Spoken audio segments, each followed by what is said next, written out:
जो ITPO complex पिछले 4 सालों में 5 सालों में केंद्र सरकार ने बनाया है, जहाँ पे G20 का एक्चुअल समिट होने वाला है, एक बहुत शानदार कॉम्प्लेक्स बन के तैयार हुआ है जहाँ पे एक्चुअली G20 होस्ट होगा।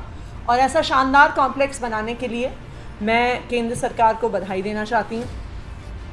इस ITPO कॉम्प्लेक्स के आसपास एक पूरा इंटीग्रेटेड ट्रांजिट कॉरिडोर बना है।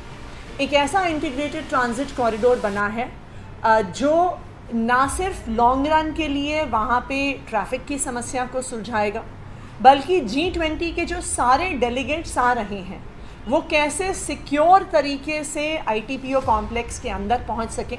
तो इंजीनियरिंग की दृष्टि से भी और सिक्योरिटी की दृष्टि से भी ये एक शानदार इंटीग्रेटेड कॉम्प्लेक्स बना है।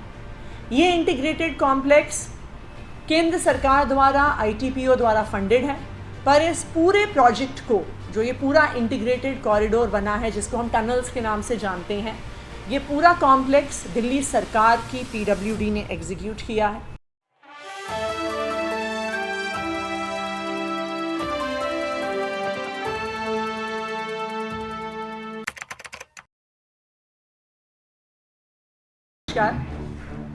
आज हमें ये बताते हुए खुशी हो रही है कि दिल्ली G20 के लिए तैयार है और सारी तैयारियां G20 के सारे डेलीगेट्स को रिसीव करने के लिए हो गई हैं। ये एक बहुत खुशी का मौका है। इसलिए खुशी का मौका है क्योंकि हमारे देश में दुनिया के सबसे बड़े बड़े देशों के हेड्स ऑफ स्टेट आ रहे हैं, हमारी देश की राजधानी में आ रहे हैं, और आज दिल्ली तैयार है उन सब का स्वागत करने के लिए। और हमें इस बात का पूरा भरोसा है कि दिल्ली G20 के सभी डेलीगेट्स का दिल जीत लेगी। G20 की तैयारियां पिछले कई सालों से चल रही हैं और G20 की तैयारियों में दिल्ली में काम करने वाली सभी एजेंसी, सभी सरकारों ने मिलकर काम किया है, सबने अपनी अपनी भागीदारी की है, जिसकी वजह से आज G20 के लिए दिल्ली तैयार है। सबसे पहले मैं शुरुआत करना चाहूँगी केंद्र सरकार को बधाई देने के लिए।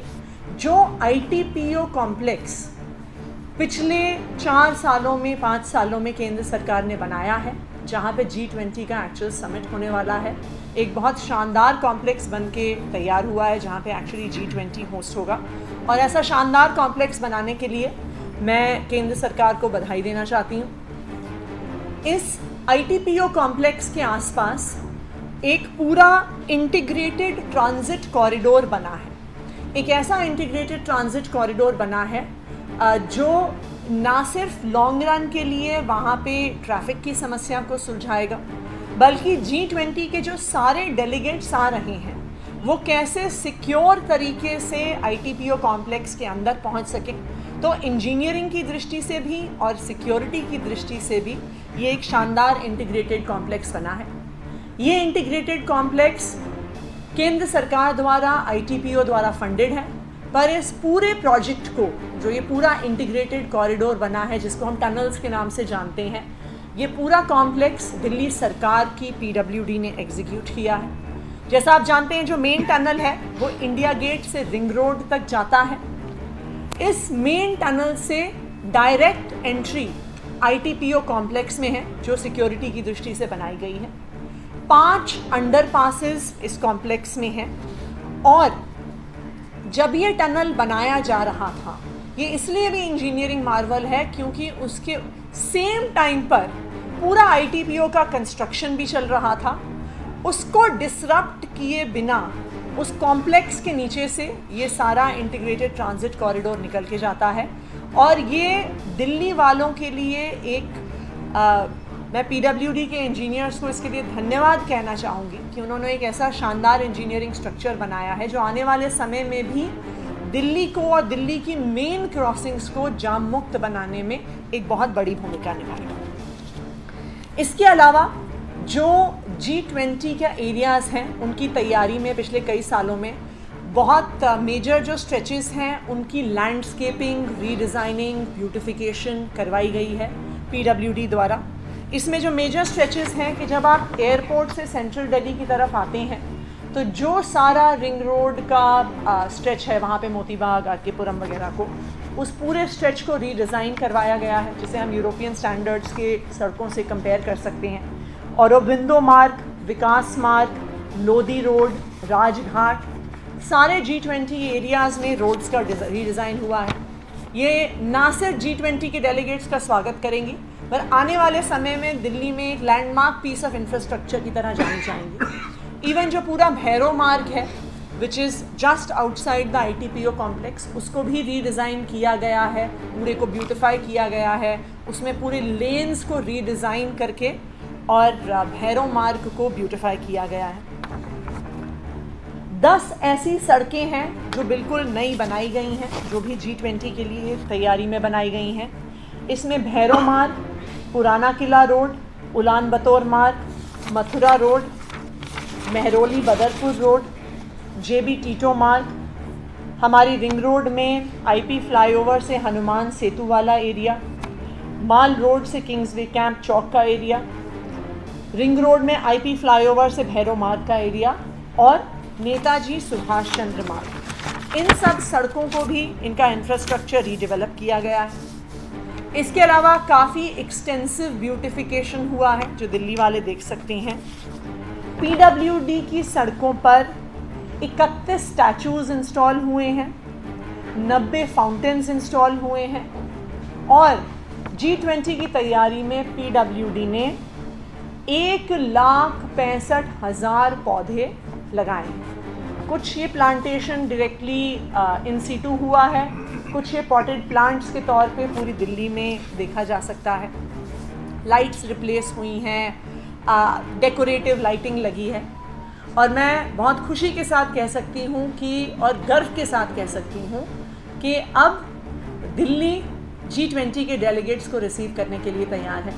ना सिर्फ PWD ने, MCD ने भी बहुत तैयारियां की हैं PWD के लिए और मैं रिक्वेस्ट करूंगी कि हमारे urban development minister Saurabh Bharadwaj ji MCD ने क्या क्या तैयारी करी है G20 के लिए, उसको शेयर करें। नमस्कार। जैसा कि कई बार पहले भी इस विषय में चर्चा हुई है कि दिल्ली में जितने भी सौंदर्यकरण का काम हुआ है वो ज़्यादातर हिस्सा PWD और MCD का है और इन दो एजेंसीज ने कई महीनों से यहाँ पे काम किया है। मुख्यतः MCD ने कई मार्केट्स का पूरा फेसलिफ्टिंग किया है, जिसके अंदर south x part 1, part 2 markets है, लाजपत नगर मार्केट है, PVR अनुपम का पूरा कॉम्प्लेक्स अगर आप जाएंगे तो पूरा फेसलिफ्टिंग किया है। ग्रेनाइट, सैंडस्टोन, जहाँ पे पार्किंग एरिया होता है, ड्रेनेज सिस्टम, सारा का सारा नया काम किया गया। RK-पुरम मार्केट की पूरी फेसलिफ्टिंग की गई है। चार मीनार पार्क महिपालपुर का जो एरिया है वहाँ पे आप देखेंगे तो बहुत अच्छा काम वहाँ पे MCD द्वारा किया गया है।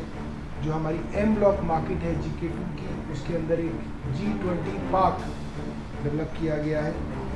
इसके अलावा ये जो पूरा एरिया है जहाँ पे Rajghat, Delhi gate, Bahadur Shah Zafar, IP estate और ये पूरा प्रगति मैदान वाला एरिया अगर आप देखेंगे तो इसका बहुत सौंदर्यकरण किया है और बड़े बड़े स्कल्पचर्स, वेस्ट से बने हुए स्कल्पचर्स जो है, जो म्यूजिशियंस के बड़े बड़े स्कल्पचर्स लगाए गए हैं, जिसके अंदर लाइट वगैरह जलती है तो रात को बहुत सुंदर नज़ारा वहाँ पे नज़र आता है।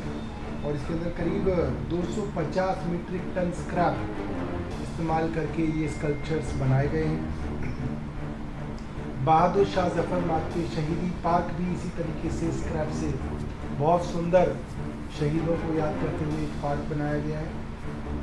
और बड़े पैमाने पे आप देखेंगे तो MCD, PWD, दिल्ली सरकार का tourism department, health department, archaeological department, सभी विभाग जो है महीनों से इस G20 की तैयारियों में लगे हुए थे और वो तैयारियां आज पूरी हो गई हैं और हम लोग मुख्यमंत्री अरविंद केजरीवाल जी की तरफ से और दिल्ली के 2 करोड़ लोगों की तरफ से विदेशी मेहमानों का स्वागत करेंगे।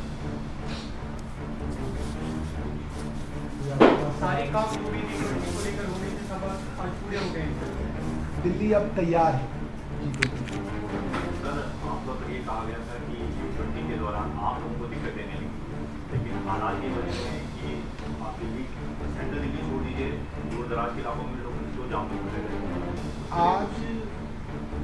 आज मैंने अखबारों में देखा है, सभी अखबारों में आधे आधे पेज की ये खबर है कि पूरी दिल्ली में जो साधारण लोग हैं वो जाम के अंदर घंटों खड़े रहे। और इसका बड़ा कारण ये है कि जितनी भी कॉलोनी की रोड्स हैं वो जब मेन रोड पे जुड़ती हैं तो वहाँ पे ट्रैफिक पुलिस ने उनको बैरिकेड करके भूल गए, चले गए बैरिकेड पर। तो आम आदमी जब अपनी कार लेके आ रहा है तो उस बैरिकेड तक पहुँच के फिर वो कहता है यू टर्न लो, तो पूरी की पूरी रोड जो है इंटरनल कॉलोनी की जैम हो गई। और हर आदमी पहले वहाँ तक पहुँचता है, फिर उसको पता चलता है बैरिकेड है, फिर वो वापस यू टर्न लेता है। और इस तरीके की रिहर्सल्स अनअनाउंस्ड दिल्ली के अंदर करी गई। रिहर्सल सैटरडे और संडे को करनी थी, मगर कल मंडे को भी इस तरीके की रिहर्सल देखने में आई, जिसका दिल्ली वासियों को बताया नहीं है। जितने भी थाने हैं, मैं देख रहा हूँ थानों से जितनी भी पुलिस है, हर थाने में 5 से 10 लोग बचे हैं, सारी पुलिस जो है G20 के इंतजाम में लगा दी गई। मेरा मानना ये था इसके लिए पैरामिलिट्री फोर्सेस होती हैं, CISF है, ITPP है, CRPF है, और जो हमारे एयरपोर्ट्स के अंदर फोर्स होती है पैरामिलिट्री फोर्सेस हैं, वो सारी की सारी फोर्सेस हैं जो इस तरीके के कामों में इस्तेमाल की जा सकती हैं। मुझे लगता है ट्रैफिक पुलिस और पुलिस के बंदोबस्त के अंदर लैक ऑफ प्लानिंग सामने आई है। ये बेहतर प्लान करा जा सकता था ताकि दिल्ली वालों को जो है असुविधा ना हो। आप सोचिए दिल्ली वाले कितने महान हैं, उन्होंने कहा कि चलिए आपने हमारे ऑफिस बंद कर दिए, आपने हमारे काम धंधे बंद कर दिए, सब कुछ कर दिया, चलिए G20 हो रहा है। मगर आप उस G20 से पहले भी आपने दुनिया लोगों की जो है ज़िंदगी बंद कर दी, वो ठीक नहीं। इसकी बेहतर प्लानिंग जो है LG साहब को करनी चाहिए थी। जो काम आतिशी का है वो LG साहब कर रहे हैं, PWD की सड़कों पे घूम रहे हैं। और जो काम है LG साहब का है, पुलिस और ट्रैफिक पुलिस, वो कोई करने के लिए तैयार नहीं है, उसकी कोई जिम्मेदारी लेने के लिए तैयार नहीं। अरे भाई आप अपना काम तो कर लो, इनका काम तो ये खुद ही कर लेती है। MCD का काम MCD कर रही है। LG साहब को जो है ये सब देखना चाहिए, ये प्लानिंग की जो है कमी है। मतलब आप दोनों जो भी जवाब देना चाहिए, आप लोगों ने क्योंकि छुट्टी जो है जब जैसे ही आपको आ गया तो कहा गया कि ऑफिसेज बंद रहेंगे, लेकिन ज़्यादातर लोगों में इस चीज़ को लेकर कंफ्यूजन है कि नई दिल्ली के ऑफिसेज तो बंद रहेंगे, लेकिन बाकी दिल्ली के जो ऑफिसेज हैं वो उनको लेकर अभी तक उन्हीं के ऑनर्स या फिर वो जो उनके मालिक हैं उन लोगों ने अभी क्लैरिटी नहीं दी। देखिए ऑफिसेज सारे बंद रहेंगे 8, 9, 10 तीनों दिनों के लिए। इसलिए भी बंद रहेंगे क्योंकि इस दौरान कई प्रकार की ट्रैफिक रिस्ट्रिक्शन, सिक्योरिटी रिस्ट्रिक्शंस वगैरह रहेंगी। इस पूरे समय में कई देशों के डेलीगेट्स आ रहे हैं, हेड्स ऑफ स्टेट आ रहे हैं, सीनियर ऑफिशियल्स आ रहे हैं, जा रहे हैं, और उनकी कई जगह पे मीटिंग्स, विजिट्स, टूर्स वगैरह भी लगी हुई हैं। तो इसलिए पूरी दिल्ली में ही, not just New Delhi district, क्योंकि ये ट्रैफिक रिस्ट्रिक्शंस, सिक्योरिटी रिस्ट्रिक्शंस हैं, इसलिए तीनों दिन के लिए चाहे स्कूल्स हों, चाहे कॉलेजेस हों, चाहे ऑफिसेज हों, सबको बंद किया गया है। सौरभ जी, जो भी आप हेल्थ मिनिस्टर भी हैं और ऐसा सुनने में आ रहा है कि पिछले कुछ दिनों से डेंगू और फ्लू के मामले काफ़ी बढ़ रहे हैं, लेकिन G20 की वजह से उसके आंकड़े पिछले 2 हफ्ते से रिवील नहीं किए जा रहे हैं। तो अभी शहर में डेंगू की क्या स्थिति है और G20 के दौरान ज़्यादा की स्थिति ना हो, इसके लिए हॉस्पिटल में क्या इंतजाम किया जा रहा है, क्योंकि ये सब सुनने में आ रहा है कि काफ़ी मरीज आ रहे हैं। डेंगू के लिए हर हॉस्पिटल के अंदर अलग से बेड्स हमने चिन्हित किए हैं, और ये आंकड़े MCD को देने चाहिए। हम उनसे बात करेंगे कि वो आंकड़े जो है वो पब्लिश करें। वैसे ये पब्लिक पोर्टल्स के अंदर ये आंकड़े उपलब्ध रहते हैं, आप लोग वहाँ से भी देख सकते हैं। जैसे ही G20 पूरा होगा, हम लोग डेंगू की बड़ी कैंपेन भी दिल्ली के अंदर लॉन्च करेंगे, जिसके अंदर 10 हफ्ते 10 बजे 10 मिनट कैंपेन करेंगे, ताकि लोग भी जो है डेंगू के लेके और सजग हों और अपने यहाँ जो है इस तरह से पानी का ना होना दें और ब्रीडिंग को रोका जा सके। कल आपने एक मीटिंग की थी जो G20 की डिस्ट्रिक्ट में उसकी क्या कुछ देख रहे हैं, क्या हॉस्पिटल में ही व्यवस्था होगी या अलग अलग होटल में जितने डेलीगेट्स? देखिए G20 के लिए जो केंद्र सरकार ने दिल्ली सरकार से मदद मांगी, सारी मदद जो है हमने उनको दी है। दिल्ली सरकार के 5 अस्पताल G20 के लिए उसके अंदर हमने बेड्स ईयरमार्क किए हैं, इमरजेंसी स्पेस ईयरमार्क किया है, ICU बेड्स ईयरमार्क किए हैं। दिल्ली सरकार के डॉक्टर्स उन होटल्स में जहाँ पे ये विदेशी मेहमान रहेंगे 24/7 हमारी डॉक्टर्स की टीम वहाँ पर उपलब्ध रहेगी। स्ट्रेटेजिक लोकेशंस पे एडवांस लाइफ सपोर्ट वाली